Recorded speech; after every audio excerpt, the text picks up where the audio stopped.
नमस्कार. श्री स्वामी समर्थ. आपल्या चॅनेलवर तुमच्या सगळ्यांचे मनापासून स्वागत आहे. कधी तुम्हालाही असं वाटतं का की आयुष्यात सगळं असूनही काहीतरी अडतंय? मेहनत करूनही यश मिळत नाही. कामं अगदी शेवटच्या क्षणी बिघडतात. पैसे येतात पण ते टिकत नाहीत. आणि सगळ्यात महत्त्वाचं म्हणजे मनाला शांतता मिळत नाही.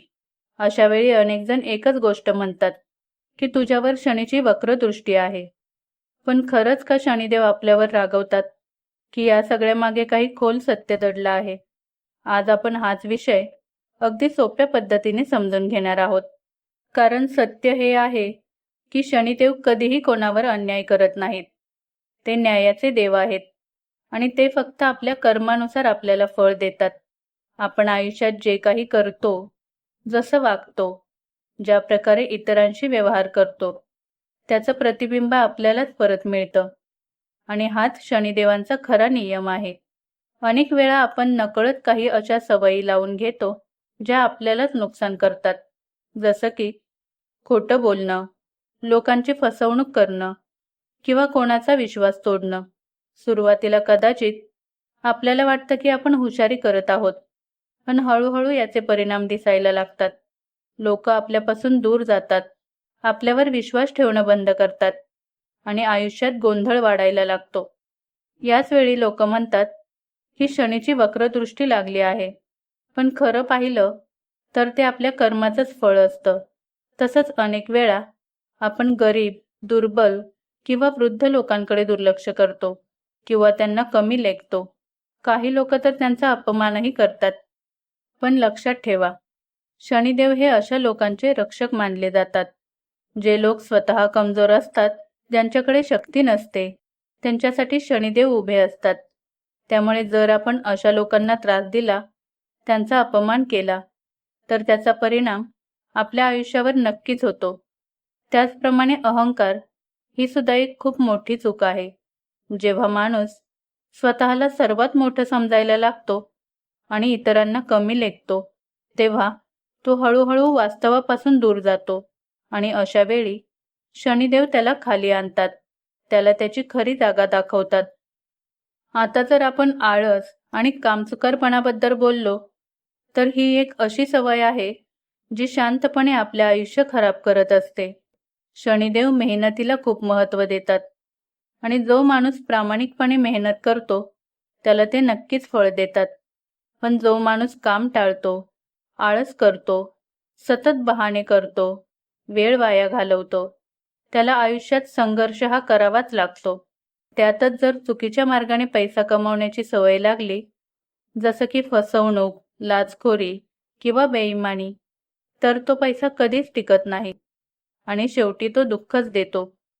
वाईट सवयी आणि व्यसनंसुद्धा माणसाला हळूहळू आतून कमकुवत करत असतात आणि त्याचा परिणाम त्याच्या संपूर्ण आयुष्यावर होतो. जेव्हा या सगळ्या गोष्टी एकत्र येतात, तेव्हा माणसाच्या आयुष्यात अडचणी वाढायला लागतात. कामं बिघडतात, मानसिक ताण वाढतो, नातेसंबंध तुटतात आणि सगळीकडे नकारात्मकता दिसायला लागते. पण इथे एक महत्त्वाची गोष्ट समजून घ्या. शनिदेव आपल्याला शिक्षा देण्यासाठी नाहीत, तर आपल्याला योग्य मार्गावर आणण्यासाठी आहेत. ते आपल्याला वाईट गोष्टी करण्यापासून थांबवतात, विचार करायला भाग पाडतात आणि आपल्या चुका सुधारण्याची संधी देतात. जर तुम्हाला वाटत असेल की तुमच्या आयुष्यात अशा समस्या सुरू आहेत, तर घाबरण्याची गरज नाही. कारण स्वतःकडे प्रामाणिकपणे पाहण्याची गरज आहे. आपल्या वागण्यात बदल करा, नेहमी सत्याचा मार्ग निवडा, मेहनतीवर विश्वास ठेवा आणि इतरांशी चांगलं वागा.